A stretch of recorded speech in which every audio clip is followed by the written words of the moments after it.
मेरे दोस्तों, ये हमारे YouTube चैनल संस्कृत.com में आप सभी का स्वागत है।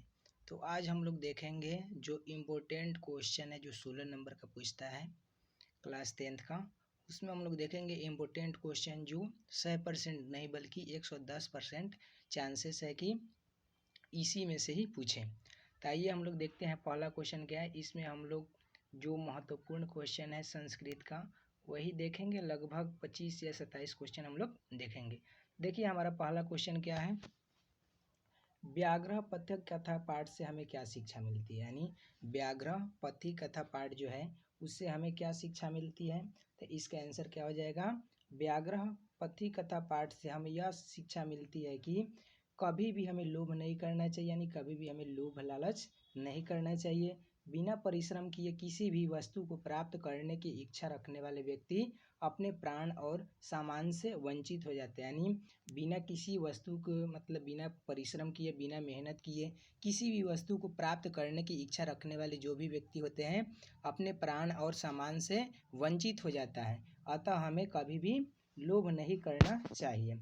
दूसरा नंबर क्वेश्चन क्या है, मंगलम पाठ के आधार पर आत्मा का स्वरूप बताइए। यानी मंगलम पाठ के आधार पर आत्मा का स्वरूप क्या है उसके बारे में बताना है।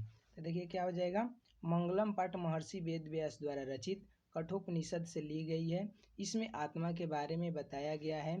यह बताया गया है कि जंतुओं की हृदय रूपी गुफा में सूक्ष्म से सूक्ष्म और महान से महान आत्मा निवास करती है। इस आत्मा को वश में नहीं किया जा सकता है। जो विद्वान लोग होते हैं इस आत्मा को देख करके शोक रहित होकर के और ईश्वर का दर्शन करते हैं। यानी अब पूछेगा मंगलम पाठ के आधार पर आत्मा का स्वरूप क्या है बताएं। ये इसके पहले पूछा हुआ है, ये पूछता है हर साल। तो क्या हो जाएगा, मंगलम पाठ महर्षि वेद व्यास द्वारा रचित कठोपनिषद से लिया गया है।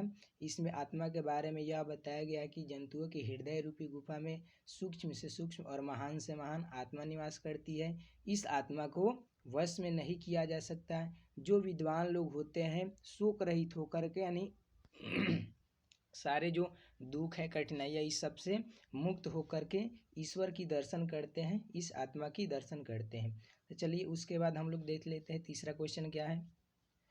तीसरा क्वेश्चन में क्या लिखा है, देवव्रत की प्रतिज्ञा क्या थी। यानी भीष्म की प्रतिज्ञा या देवव्रत की प्रतिज्ञा एक ही होता है। यानी देवव्रत या भीष्म एक ही व्यक्ति का नाम है। तो बताइए देवव्रत या भीष्म की प्रतिज्ञा क्या थी, उनका शपथ क्या था। देवव्रत ने प्रतिज्ञा लिया कि मैं आजीवन ब्रह्मचर्य व्रत रखूंगा। मैं आजीवन भर ब्रह्मचर्य का पालन करूंगा, मैं कभी भी शादी विवाह नहीं करूंगा। सत्यवती का पुत्र ही राज्य अधिकारी होगा। यानी सत्यवती का जो पुत्र होगा वही राजा भविष्य में बनेगा। इस प्रतिज्ञा के होने से ही जो धीवर है उन्होंने अपनी पुत्री सत्यवती का विवाह देवव्रत के पिता शांतनु के साथ करने का निश्चय कर लिया। यानी देवव्रत ने जैसे ही प्रतिज्ञा की या कसम खाया कि मैं आजीवन ब्रह्मचर्य व्रत रखूंगा, मैं कभी भी शादी विवाह नहीं करूंगा। जो सत्यवती का जो पुत्र होगा वही भविष्य में राजा होगा, राजा का अधिकारी होगा। इस प्रतिज्ञा के पूरा होने से ही जो कौन थे यानी धीवर थे अपनी पुत्री सत्यवती के विवाह देवव्रत के पिता यानी संतानु के साथ करने का निश्चय किया। उसके बाद चौथा नंबर क्वेश्चन क्या है, कर्ण की दानवीरता। यानी कर्ण की दानवीरता का वर्णन करें या कर्ण की दानवीरता करें। तो इसका आंसर हो जाएगा कर्ण की दानवीरता विश्व प्रसिद्ध है। कर्ण ने अपने प्राण रक्षक कवच कुंडल तक दान कर दिए। यानी कर्ण को जन्म से ही मिला था, भगवान सूर्य ने जन्म से ही उनको आशीर्वाद के रूप में कवच कुंडल दिया था ताकि उनका हमेशा रक्षा कर सके। यानी कर्ण ने अपने प्राण रक्षक जो कवच कुंडल था उसको भी दान कर दिए। कृष्ण को यह पता चल गया था कि कवच कुंडल के रहते कर्ण को हराना मुश्किल है, अतः उन्होंने इंद्र को भेजा था। कर्ण अपनी स्थिति को जानते हुए इसलिए कवच कुंडल दान कर दिए कि कर्ण के दरबार में देवताओं के जो राजा थे कौन, इंद्र को भी भिक्षाटन करना पड़ा। इसीलिए उनकी जो दानवीरता है पूरे दुनिया में प्रसिद्ध है, संसार में प्रसिद्ध है। यानी कर्ण की जो दानवीरता है ऐसे ही पूरे दुनिया में प्रसिद्ध नहीं है, बल्कि जो कर्ण थे अपने प्राण रक्षक कवच कुंडल को भी दान कर दिया। क्योंकि कृष्ण को पता चल गया था कि अगर कर्ण के पास यह कवच कुंडल रहेगा तो उसको हराना बहुत ही मुश्किल हो जाएगा। इसलिए उन्होंने किनको भेजा था, इंद्र को भेजा था। यानी भिखारी के रूप में जो इंद्र थे वो आए थे कवच कुंडल लेने के लिए। यानी कृष्ण को पता चल गया था कि कर्ण के पास अगर कवच कुंडल रहेगा तो उसको हराना बहुत ही मुश्किल होगा। इसलिए उन्होंने इंद्र को भिखारी के रूप में यानी भेजा और जा कर के वहाँ जो इंद्र भगवान थे यानी भिखारी के रूप में कर्ण से दान में क्या मांग लिया, उसका प्राण रक्षक कवच कुंडल मांग लिया।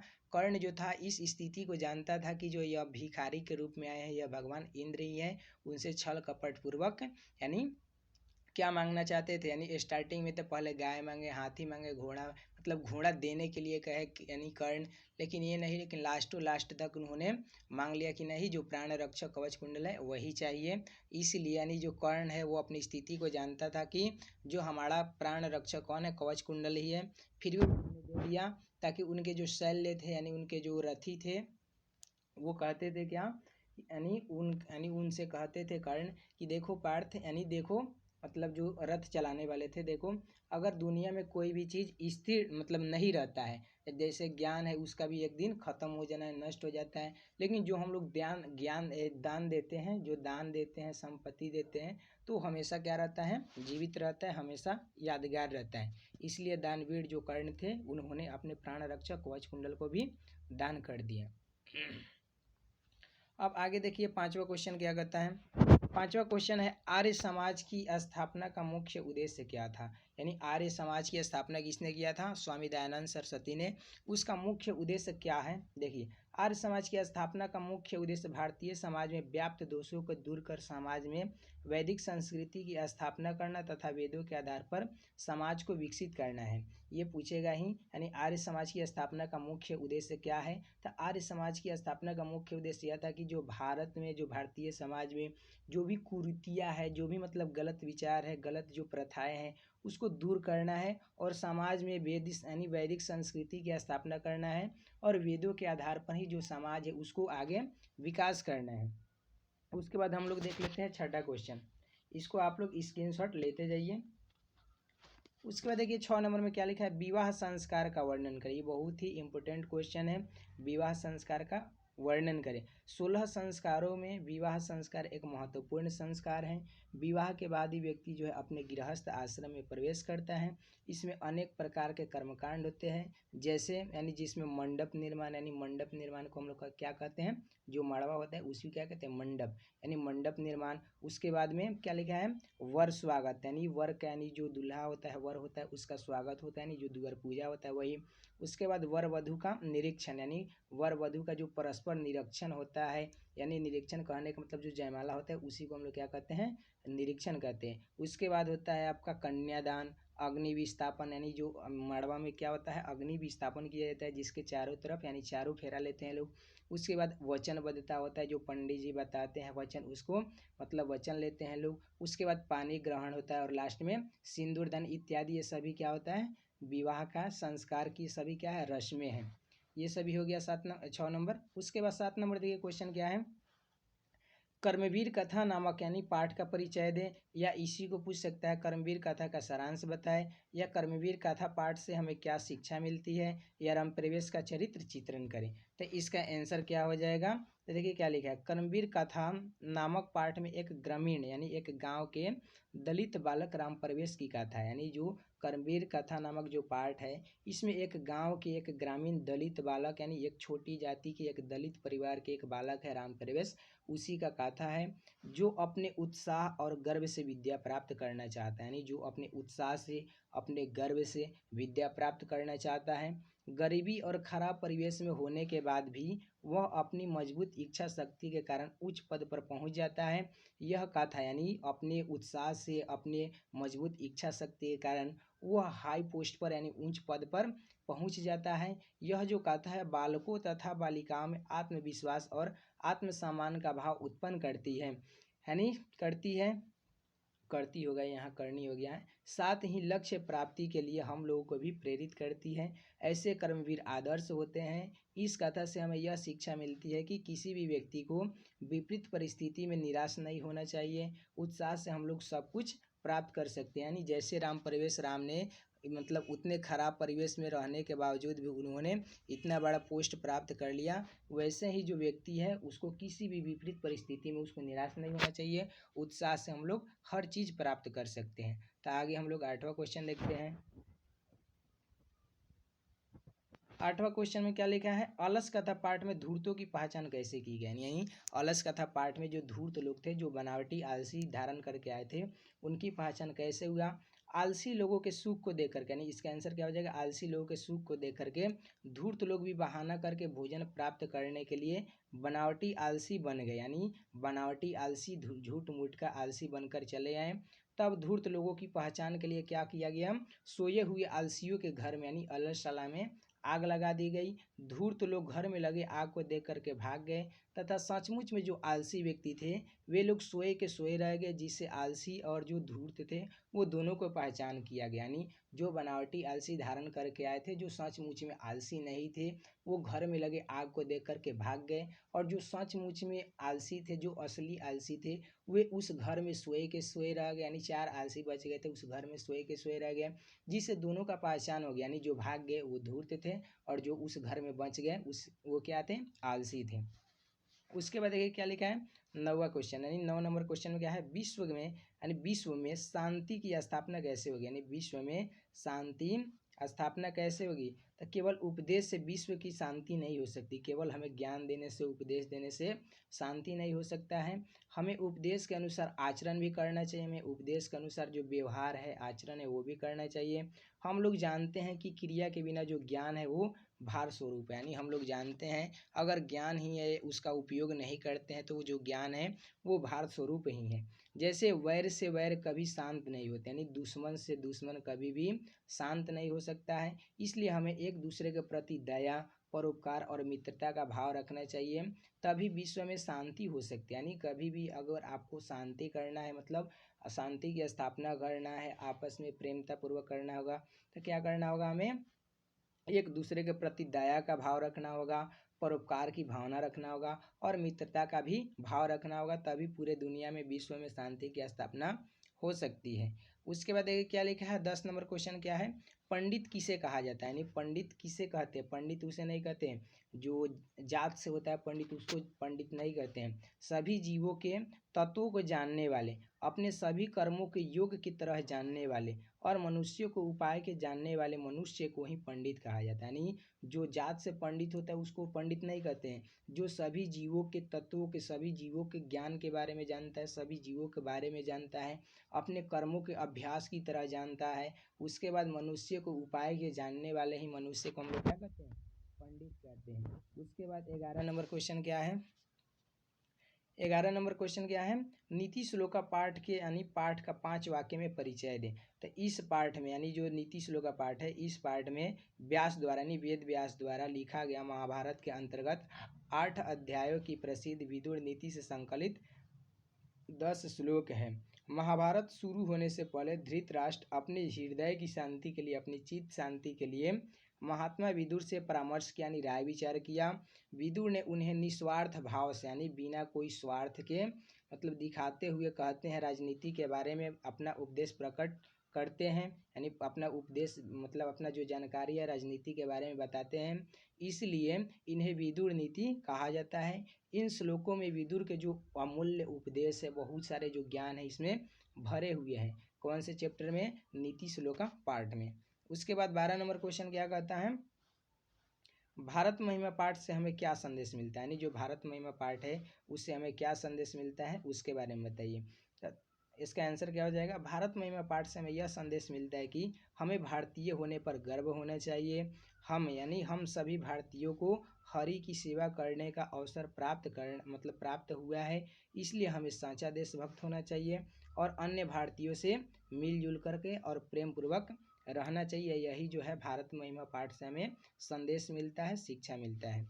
उसके बाद 13 नंबर क्वेश्चन क्या है, भारत महिमा पाठ के अनुसार बताए कि जो हमारी मातृभूमि है कैसी है। यानी भारत महिमा पाठ के आधार पर बताना है कि जो हमारी मातृभूमि है वे कैसी है, बताइए। भारतवर्ष, यानी भारतवर्ष एक प्रसिद्ध राष्ट्र है। राष्ट्र का मतलब क्या होता है, देश। यह निर्मला वत्सला वाली मातृभूमि, यानी निर्मला का मतलब क्या होता है, स्वच्छ। वत्सला का मतलब क्या होता है, माँ और बेटे के बीच जो प्रेम होता है, वैसी हमारी मातृभूमि है। यहाँ एकता में जीवन बीतता है। यहाँ की धरती सोना उग जाती है। गंगा यमुना जैसी पवित्र नदियाँ यहाँ बहती है। हमारी मातृभूमि हर तरह से भरी पूरी है, मतलब हमारी जो मातृभूमि है हर चीज से क्या है, सुरक्षित है।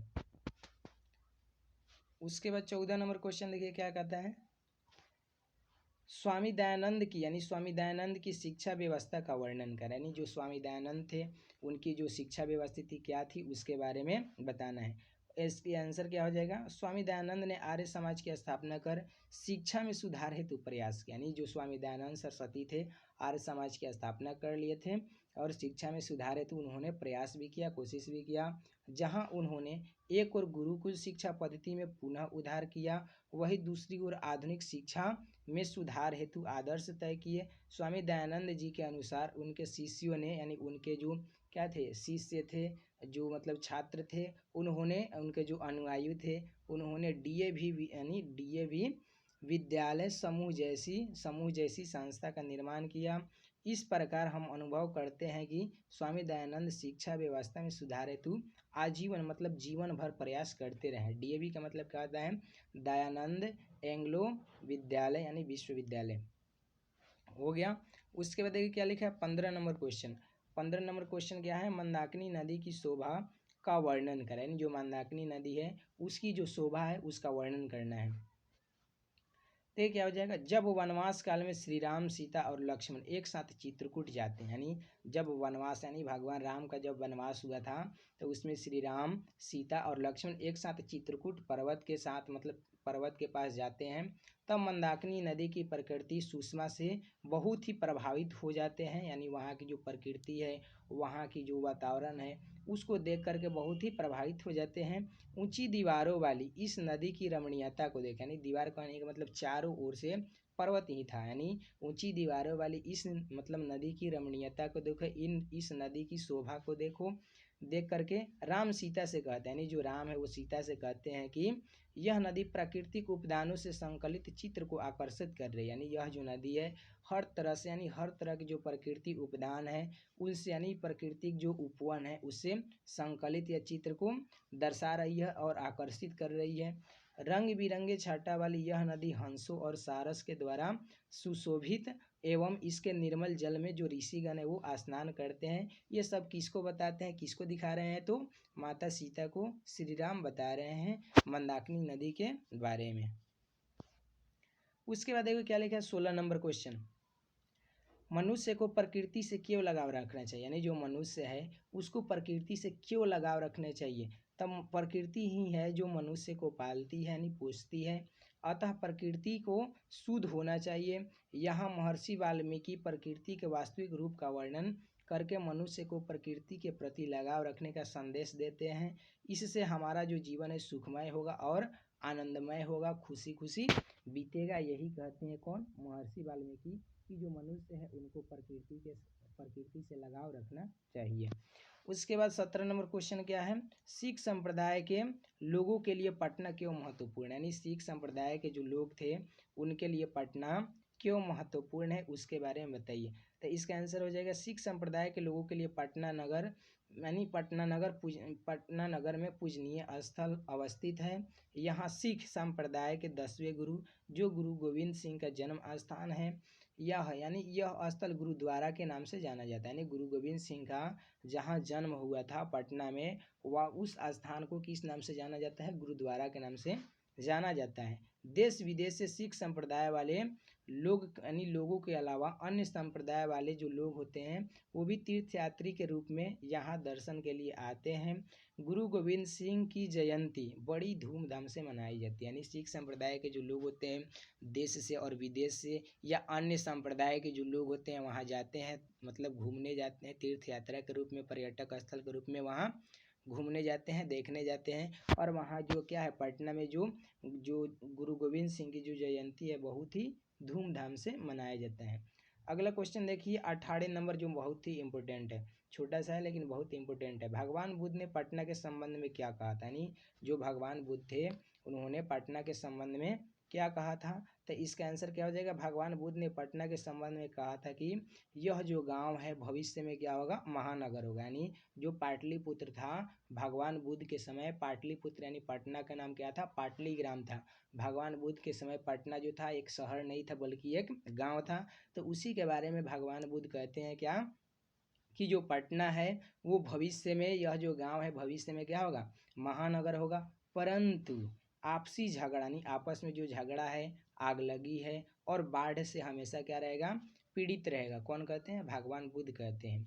उसके बाद 19 नंबर क्वेश्चन क्या कहता है? वेदांग कितने होते हैं लिखे। यानी वेदांग 6 होते हैं। कौन कौन? शिक्षा, व्याकरण, ज्योतिष, निरुक्त, कल्प और छंद। यही क्या है? वेदांग है 6। उसके बाद 20 नंबर क्वेश्चन क्या है? पटना में कौमुदी महोत्सव कब मनाया जाता था और कैसे मनाया जाता था? यानी पटना में जो कौमुदी महोत्सव है कब मनाया जाता था और कैसे मनाया जाता था? तो इसका आंसर देखिए, गुप्त वंश के शासनकाल में शरद ऋतु में पटना में कौमुदी महोत्सव मनाया जाता था। यानी गुप्त वंश के शासनकाल में और शरद ऋतु में पटना में कौमुदी महोत्सव मनाया जाता था। उस समय सभी लोग आनंद मग्न होते थे, यानी खुशी से झूम उठते थे। जिस प्रकार आजकल जो क्या है दुर्गा पूजा के समय लोग खुश दिखाई पड़ते हैं, ठीक उसी प्रकार शरद ऋतु में कौमुदी महोत्सव में लोग खुशियों से झूम उठते थे। यही है क्या? कौमुदी महोत्सव के बारे में। उसके बाद 21 नंबर क्वेश्चन क्या है? विद्यापति कौन थे? उन्होंने किस ग्रंथ की रचना की तथा अलस कथा में किसकी कहानी है? तो इसका आंसर क्या हो जाएगा? विद्यापति लोकप्रिय मैथिली कवि थे जो बिहार के थे। उन्होंने पुरुष परीक्षा नामक कथा ग्रंथ यानी ग्रंथ की रचना की है। अलस कथा पाठ में पुरुष परीक्षा ग्रंथ से संकलित है। यानी जो अलस कथा पाठ है वो कहाँ से संकलित है, कहाँ से लिया गया है? तो पुरुष परीक्षा ग्रंथ से ही लिया गया है। इस कथा से हमें यह शिक्षा मिलता है कि आलस यानी जो आलस है, आलसी है, जो आलस्य है मनुष्य यानी मानव जीवन का सबसे बड़ा दुर्गुण है, यानी सबसे खराब गुण है। इस कथा में आलस यानी आलसी व्यक्तियों की कहानी, यानी यह जो कथा है यानी जो विद्यापति द्वारा लिखा गया जो अलस कथा है उसमें बताया गया कि आलसी व्यक्ति की कैसे कहानी है उसके बारे में बताया गया है। जो व्यक्ति बनावटी आलसी थे वे घर में लगे आग को देख करके भाग जाते हैं, लेकिन वास्तव में सचमुच में जो आलसी व्यक्ति होते हैं वह नहीं भागते हैं। सोए हुए 4 आलसी आपस में मतलब घर में ही बातचीत कर रहे थे। तब वहाँ के जो कारुणिक व्यक्ति थे, जो दयावान व्यक्ति थे, उन चारों आलसियों के केस पकड़ करके, बाल पकड़ करके बाहर निकाले। इस प्रकार आलसियों का रक्षक कौन होते हैं? दयावान व्यक्ति होते हैं। जिस प्रकार स्त्री का रक्षक कौन होता है? उसके पति होता है। उसी प्रकार यानी जो बालक होता है उसके रक्षक कौन होता है? उसकी माता होता है, जननी होता है। उसी प्रकार एक आलसी व्यक्ति का रक्षक कौन होता है? दयावान व्यक्ति होता है, कारुणिक व्यक्ति होता है। उसके बाद 22 नंबर हम लोग क्वेश्चन देख लेते हैं। देखिए क्या लिखा है? नीति श्लोक का पाठ के आधार पर बताया कि मूर्ख कौन है, मूर्ख किसे कहते हैं। नीति श्लोक का पाठ के आधार पर बताया कि मूर्ख हम लोग किसको कहते हैं। तो देखिए क्या लिखा है? महात्मा विदुर के अनुसार व्यक्ति यानी जो व्यक्ति बिना बुलाए आता है, यानी जो व्यक्ति बिना बुलाए ही आता है, बिना पूछे ही कुछ बोलता है और तुरंत ही किसी व्यक्ति पर वो विश्वास करता है तो उसे मूर्ख कहा जाता है। यानी जो व्यक्ति तो बिना बुलाए आता है और क्या, यानी बिना बुलाए आता है और बिना पूछे बक बक बक बक वो बोलते रहता है और अविश्वासी व्यक्ति पर क्या करता है? विश्वास करता है। वैसे ही व्यक्ति को क्या कहते हैं हम लोग? मूर्ख कहते हैं। उसके बाद 23 नंबर क्वेश्चन क्या है? सोने के कंगन को देख करके जो पथिक थे उन्होंने क्या सोचा। यानी सोने के कंगन को देख करके जो पथिक थे उन्होंने क्या सोचा उसके बारे में बताइए। देखिए क्या लिखा है? सोने के कंगन को देख करके पथिक यानी पथिक जो है सोच रहा था कि यह भाग्य से ही संभव होता है। यानी जो पथिक थे उन्होंने सोने के कंगन को देख करके, यानी बाघ ने रखा था सोने के कंगन को, बाघ ने कहा कि सुनो रे पथिक, सुनो रे पंथा, इस सोने के कंगन को ग्रहण करो, लेते जाओ। तो जो पथिक था वो सोने के कंगन को देख करके सोचा कि यह भाग्य से ही किसी व्यक्ति को संभव होता है, लेकिन इसमें आत्मसंदेह वाले कार्य में झुकाव नहीं करना चाहिए। यानी जो शक का कार्य हो उसमें ज़्यादा लालच नहीं करना चाहिए। उसके बाद देखिए क्या लिखा है? 24 नंबर क्वेश्चन में क्या है? नरक के कितने द्वार होते हैं। यानी जो नरक होता है उसके कितने द्वार होते हैं? तो नरक के 3 द्वार होते हैं। कौन कौन? काम, क्रोध और लोभ। ये ऑब्जेक्टिव में पूछता है कि नरक के कितने द्वार हैं?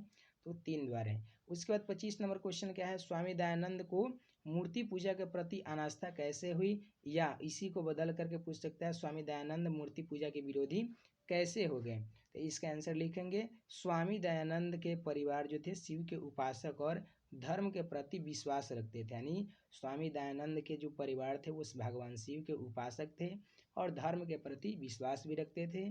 एक बार शिवरात्रि के दिन शिवलिंग पर चढ़े चावल के कण या जो प्रसाद था उसको देखा, यानी उसको खाते हुए चूहे को देख करके उन्होंने सोच में पड़ गए। यानी जो स्वामी दयानंद थे, एक दिन मतलब गए शिवरात्रि देखने, उन्होंने देखा कि भगवान शिव पर जो प्रसाद चढ़ा हुआ है वो कौन खा रहा है? चूहा खा रहा है, मूस खा रहा है। तो उन्होंने सोचा कि, यानी सोच में पड़ गए कि इस जो प्रतिमा है, यह जो मूर्ति है, इसमें भगवान नहीं है। यानी जो भगवान है वो अपनी रक्षा स्वयं नहीं कर सकते तो दूसरी की रक्षा क्या करेंगे? यह सोच करके स्वामी दयानंद जो थे मतलब मूर्ति पूजा के प्रति अनास्था हो गए और शिवरात्रि जागरण को छोड़ करके वे घर चले गए। उसके बाद देखिए 26 नंबर क्वेश्चन क्या है? कुल की रक्षा किससे होती है? यानी कुल की रक्षा किससे होती है?